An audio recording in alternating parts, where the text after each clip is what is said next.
Welcome to Politics Unusual. I'm Morgan McKay. It's Thanksgiving week, and we're thankful that you're all joining us for this weekly deep dive into issues facing New York. First up, we're getting caught up on the governor's race already in full swing with Politico's Albany bureau chief, Nick Reisman. Then we're speaking with Art Chang about the Asian American vote in this past election. And then we're taking a look at the Jersey City mayor's race. But let's jump right in and bring in our first guest, Politico's Albany bureau chief, Nick Reisman. Thank you so much for being here. So it feels a little early to be talking about the governor's race, but some have said that we should be talking about this race months ago. Republican Congresswoman Elise Stefanik announcing that she's challenging Governor Kathy Hochul only a few weeks ago. Some are saying that it should have been a bit earlier, though. What are your thoughts, Nick? Well, it's really interesting because Elise Stefanik, in many respects, Morgan, has been running for governor really throughout this summer, ever since Congressman Mike Lawler announced that he was actually going to be seeking re-election to his swing House seat up in the Hudson Valley. Stefanik has been kind of the odds-on favorite to be that Republican nominee and had been stepping up her criticism of Governor Kathy Hochul throughout the summer, really kind of basing her entire campaign on tearing down Governor Hochul. But Stefanik is going to be facing potentially a challenge from Nassau County Executive Bruce Blakeman for that GOP nomination. One thing that's important to keep in mind here is that Stefanik is from the North Country region of upstate New York. Her district borders the Canadian border.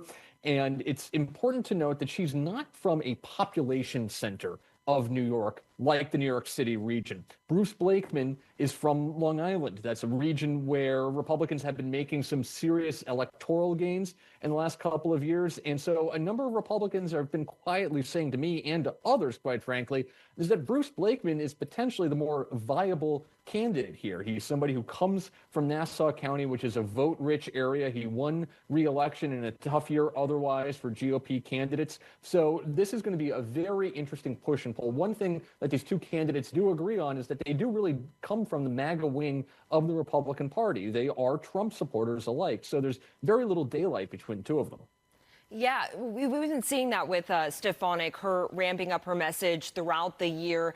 But at the same time, some people have been saying she should have been doing this maybe a little bit sooner. In the latest Siena College poll, it shows her, a good chunk of voters still don't know really who she is. Do you feel like she should be ramping up her message maybe before the end of the year, or do you think that all comes at the beginning of the year? Well, as you said, it is still kind of early, but increasingly we're seeing these campaigns have to get started earlier and earlier because primaries these days are no longer in September. They're in June, and we're actually not that far away from that. The other important thing here is that Elise Stefanik is yet to really kind of affirmatively say what she would do as governor. Again, this has all been kind of built around saying that Governor Hochul is a bad governor, but not necessarily what a Governor Stefanik would do in Albany. In Albany, by the way, that would most likely still be dominated by Democrats if Stefanik were to win next year. So how would somebody like Elise Stefanik, who is viewed as this sharply partisan figure in American politics, how would she be able to work with Albany Democrats in order to get things done? That's a big question. It's one that she's yet to answer. Yeah, and speaking of Nassau County Executive Bruce Blakeman, who it seems like he's almost putting pressure on Stefanik to start her campaigning a little bit sooner than maybe she was planning. But Blakeman really teasing this run possibly to challenge Stefanik in a primary. Republican Chairman Ed Cox, he's been really against having a primary. Do you think they end up having a primary? Do you think they get it settled before then? I think the big question is what is President Trump going to ultimately do here? He is the only person in Republican Party politics right now who can determine whether there's going to be a primary or not, with all due respect to GOP Chairman Ed Cox. It's Trump who is going to basically be the one who decides this thing. Trump was the one who swooped in and endorsed Mike Lawler for re-election to that all-important Hudson Valley House seat that he holds right now. That was kind of a hint, hint, don't run for governor, Mike. Move by the president. So it is going to be interesting to see if Trump actually is the one who comes in here and tries to settle a primary before one actually happens. I mean, going back to 2022, covering that governor's race, it was a four-way Republican primary, 4 people in that GOP contest to actually get the nomination. Ultimately, Lee Zeldin won it, but it was largely seen as kind of a wasteful exercise for Zeldin, who had front-runner status from the beginning. He had to spend a lot of time and money, and he also moved to the political right in that primary, and it was difficult for him to moderate then after June going into the summer against Governor Hochul. He wound up coming very, very close to actually winning the governor's race, but a lot of Republicans, when you talk to them about that 2022 primary, they largely see that as him being kneecapped by those challenges from Andrew Giuliani and Harry Wilson and Rob Astorino. Yeah, and some Republicans you speak to, they say that they think that maybe Zeldin could have done even better. He came 6 points shy of beating Hochul, and they think maybe he could have done better if he had more time and wasn't spending all that time in the primary. But now, this meeting between the president and Zoran Mamdani, it went a little bit better than maybe Republicans were hoping for. Do you think this hurts Stefanik at all, this meeting between Mamdani and Trump? She's been very much speaking out against Mamdani, really trying to tie him to Hochul. Do you think this helps or hurts her? I think in the short term, it does hurt her. I mean, this is the first time that we've ever seen her show any sort of daylight with President Donald Trump. And ironically and weirdly enough, it's over Zoran Mamdani and Trump's disagreement that Mamdani is a, quote, jihadist, as Stefanik has called him. Trump, it was really astonishing in that meeting how friendly Trump was, quite frankly. I mean, the word love fest has been used multiple times to describe that sit down. But look, I mean, I think this kind of underscores, if anything, just the gamble that you take when you hitch your wagon to Trump, right? Stefanik is someone who has been very, very close to the president, has ardently defended him in his impeachments. But at the same time, look, this is a guy who is quite mercurial. He probably woke up Friday morning and thought, wouldn't it be fun if he was cordial to the mayor-elect?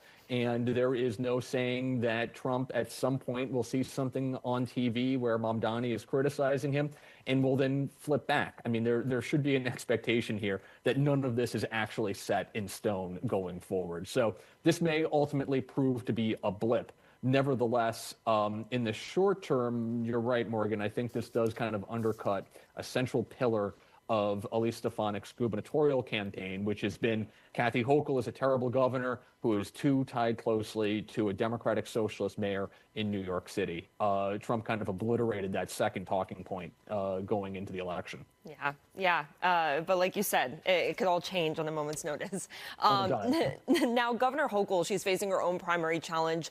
Her Lieutenant Governor, Antonio Delgado, is challenging her in the primary. What's this dynamic been like up in Albany so far? I mean, look, Kathy Hochul at this point is actually probably in pretty good position to win a second full term. The Lieutenant Governor, Antonio Delgado, is relatively unknown. I mean, he's Lieutenant Governor. Nobody knows who a state's Lieutenant Governor is, so he has that going against him. At the same time, we've seen some polling where she is up by about 40 points at this point. That is going to be a really, really, really deep hole for Delgado to climb out of between now and June. All of that said, in politics these days, you never know what's going to happen. You never know who catches fire. You never know what the relationship going into the new year between Hochul and Mamdani ultimately is going to be. She's going to be under a lot of pressure to deliver on at least some of his proposals without being seen as too close with the Democratic Socialists, so that she would be alienating moderate voters in the suburbs where Mamdani is nowhere near as popular as he is in the city. So there are a number of minefields that she is going to have to traverse over the next 6-7 months or so. But at least at this point, she is in pretty good position to win that Democratic primary. And then, of course, this is a very blue state. It's a very Democratic state. Republicans have not won here statewide in 20 years. That's not going to say that doesn't mean it couldn't happen one day. It very well could happen next year. It's just the enrollment advantage the Democrats have, the fact that this is shaping up to be a backlash year against President Trump and Republicans in Washington. All bodes well, at least at this point, for Governor Hochul. Nick, you are the expert. I can't thank you enough for coming on. I really appreciate it. Thank you. Thanks for having me. Coming up next, we're speaking with Art Chang about the impact the mayor's race has had on Asian American communities. Next.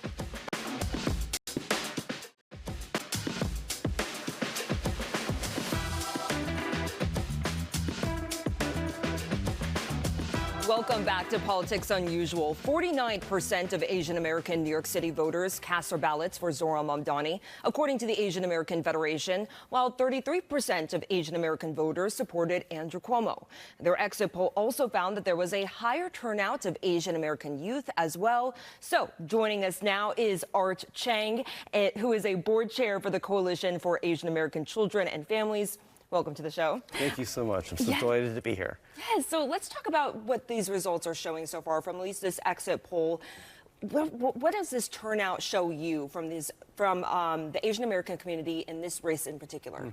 Well, just a year ago, you might remember, the headlines were blaring, Asians are shifting to the right? Asians were looking at Trump because Trump represented something that they could relate to. But actually, what happened in this race was something far, far different. Mamdani really capitalized on a few different things. First, there is obviously, identity politics at play here. But the more important thing is that everybody wants change, whether you are Asian or not. And what people don't know about the Asian population is that we are poor. 1 in 4 of us lives below the poverty line. And for elder Asians, it's double that rate. We see these problems across the board. 1 in 8 Asians are undocumented. And so we have really deep problems that are similar to other communities of color throughout the city. And so people really wanted change. They wanted to address affordability. They also wanted to address safety. And they wanted to live with dignity and be able to attain the American dream. 33%, or about 34% voted for Andrew Cuomo. It seemed like he had this last-minute messaging coming out to Asian American communities, especially when it comes to that new jail that's supposed to go in Chinatown that's supposed to replace Rikers. And it seems like he was saying that he was going to stop that from being built in Chinatown. Do you think that messaging really worked? And how frustrated do you feel like is this issue for Asian Americans, especially in Chinatown? It's a very frustrating issue. There was very little consideration to the feelings of the Asian community in that area. But nonetheless, it didn't hold because people still realize that there are bigger issues at play. This is a local issue, the jail in Chinatown, but there are broader issues related to food, housing, education, and the things that people really care about for their children. Now, you also teach courses at Columbia University surrounding tech and digital strategy. How much is tech becoming a part of running a campaign nowadays? Well, it's essential, and no one has done it better since Obama than Zohran. Zohran actually, the thing that made his campaign so different, in addition to having a very different candidate, was as a 34-year-old mayor-elect, he really understood the tools that technology offered to be able to address his audience. Social media is so big, it's so important. And, all the conventional Democratic strategists said, oh no, we're going to do TV, we're going to do radio. But if you want to get to the younger voters, you have to go where they are, which is social media. And he capitalized on that brilliantly. How much do you think is technology going to be a part of Mamdani's strategy as he is mayor? I feel like a lot of the times nowadays we're seeing politicians reach directly to their voters or viewers by just reaching out to them directly, whether it be on Twitter or I guess X, Instagram, TikTok. What do you think? He would be incredibly smart to focus a lot of attention on public communications. People really feel like they haven't had transparency, and without transparency, they can't have accountability in City Hall.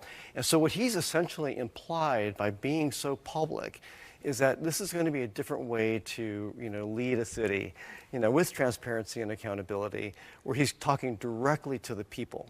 And a note on technology on this is that, starting in the early 2000s, there was a fundamental change in how technology got built. You want to know why Amazon feels good or Instagram feels good? It's not because there's some magic. It's because they actually asked people what they needed. What do you want? And they delivered to what people need. And so Zohran is actually set up to be the most incredible tech mayor we've ever known in the city. And I'm so excited. Well, thank you so much for coming on, Art. I really appreciate your time. Look forward to having you back on to talk more tech and how it intertwines with politics. Thank you so much. Thank you. Coming up, the race for Jersey City mayor. We're breaking down what you need to know about candidates Jim McGreevey and James Solomon ahead of next week's runoff election.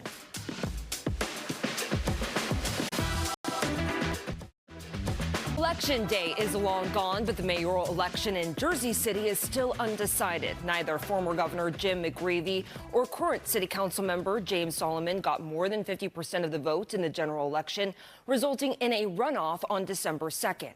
Fox 5's Teresa Priola has a breakdown on what's at stake. This is our lives. This is our homes. This is our families.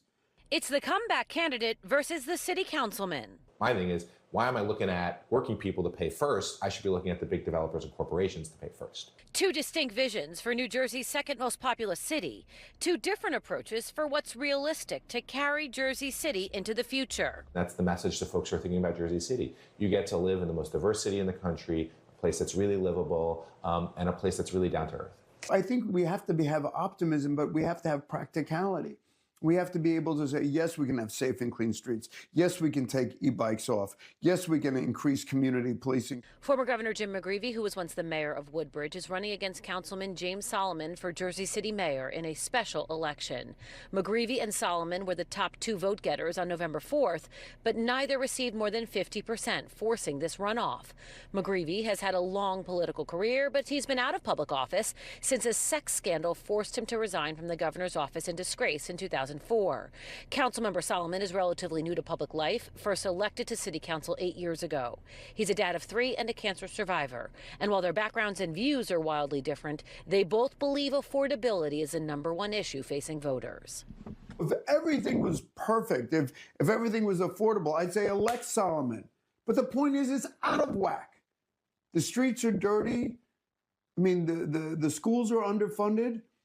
I mean, the affordability crisis is real. Our senior citizens, their property taxes are up to here. I talk to so many people, and they just say the next rent increase, the next property tax increase is going to force me out of the city that I love. And for me, I'm like, gosh, you know, if we don't have a mayor that is really making progress on affordability, the city is really going to change, and not for the better. McGreevey is focused on finances. He wants zero-based budgeting and more affordable housing, especially for seniors, in partnership with faith-based institutions. He wants a Vision Zero type plan, community policing, and to spend money on Jersey City's outdated water and sewer systems. Solomon says he's the only candidate to never take a dime from developers. On policing, he wants to create a civilian complaint review board. On housing, he wants to allocate 20% of new construction for affordable housing, and he wants to drive down rents on low-income residents to under $1,000. Unsurprisingly, neither candidate thinks the other can get any of this done. I like James, but the point is, it's broken. It's broken. You can't have the highest property taxes in the state. You can't have the highest rent increases in the nation. You can't have $150 million in a structural deficit and tell me everything's okay. It's not. Rent has gone up 50% in 5 years. Property taxes have gone up 50% in 5 years. And it's really forcing a lot of people out of Jersey City. And so from day one, we said we're going to get tough on developers, make them build more affordable housing, some of it genuinely affordable. It rents $1,000 a month, that we're going to go after the corruption that has led to these property tax increases, and just being focused on making sure people can afford to stay here. Jersey City's special runoff election is December the 2nd. There's no early voting period, but if you want to vote by mail, you can, as long as you get your application in by November the 25th. In Jersey City, Teresa Priola, Fox 5 News. And next up, we're going to test your knowledge of the tri-state region, so stay with us.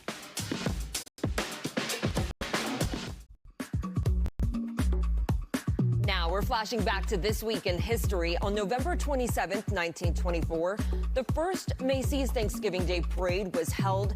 It was actually called the Macy's Christmas Parade, created to kick off the holiday shopping season. More than 250,000 people attended the inaugural parade. It has since grown to more than 3 million annually, attended by fans, celebrities, and even politicians. Finally, tonight, we're testing your knowledge. Last week, we asked you which former New York City mayor was the subject of a Pulitzer Prize-winning musical.